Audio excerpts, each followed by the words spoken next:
Carl Jung knew that the direct experience of reality can be terrifying, but the only way to find true spiritual salvation and meaning.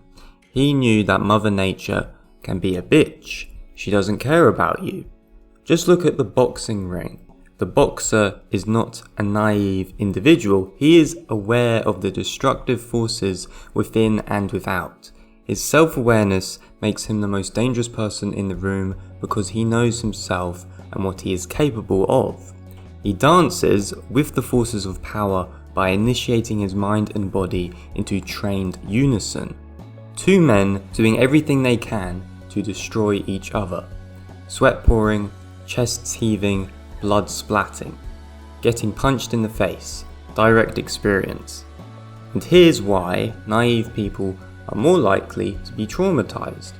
Many of us have grown up in peaceful times. It's easy for us to assume that people around us are generally good people. But just because we haven't seen the destructive side of human nature doesn't mean it's not real.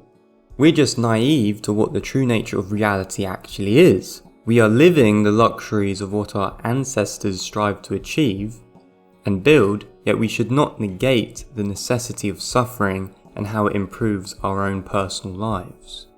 Beware of unearned wisdom, as Jung proclaimed. Facing the personal shadow, of course, is the only way to attain the experience of life, to garner true personal experience and wisdom, to do away with the comfortable pleasures which give us believed stability, and to face the truth of what is truly beneath our own feet.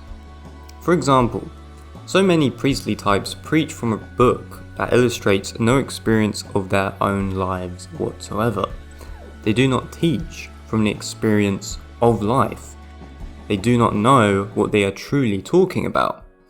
This is something that you could call intellectual cowardice. Don't take advice, of course, from people who don't take the advice they themselves preach to other people. Another example of this is in war. Look at soldiers. Young and sadly naive soldiers are shaken to the core when they kill an enemy. Their direct experience of reality does not align with their understanding of the world.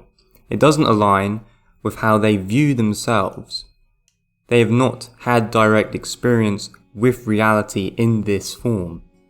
Coming into contact with it makes them withdraw into the abyss where there is no ground to their feet. The same can happen to us in many different ways. We rationalize our way out of doing things we know would be good for us, paradoxically. Going to the gym for the first time, talking to that beautiful girl at the store, starting that business without any experience, moving out of your town to a completely different place, negotiating for that business deal with an intimidating other. These call for direct experiences of reality. We either 1, withdraw, or 2, dare to face reality. We all completely understand why people withdraw. Life can be difficult. It can force you into submission without choice. But this is no way to live life. We will get nowhere. We will never start that business, meet that girl, move to that new place. So how do we really succeed? Think about anything you've achieved in your life. Like playing an instrument, learning to code, getting good grades, starting a family, landing that job, or understanding some of the greatest books that humanity has ever written. You'd be far less likely to start if you knew what you'd need to go through to get to where you are now, yet here you are. But say now you want to start going to the gym. You consciously choose putting on muscle as your goal. How the hell do we bridge the gap between this ideal we create and where we are now? Here's the secret. Do the smallest thing you actually see yourself doing. It's that simple. By breaking down the task into manageable chunks. That might be scheduling 3 hours to researching the very basics of nutrition and strength training for muscle building. And that might lead to talking with a friend who is a personal trainer. Or you might just hire a coach to help you along this process. And the same goes for any other goal in life. The shaman, the priest, the psychotherapist, the mentor, the coach.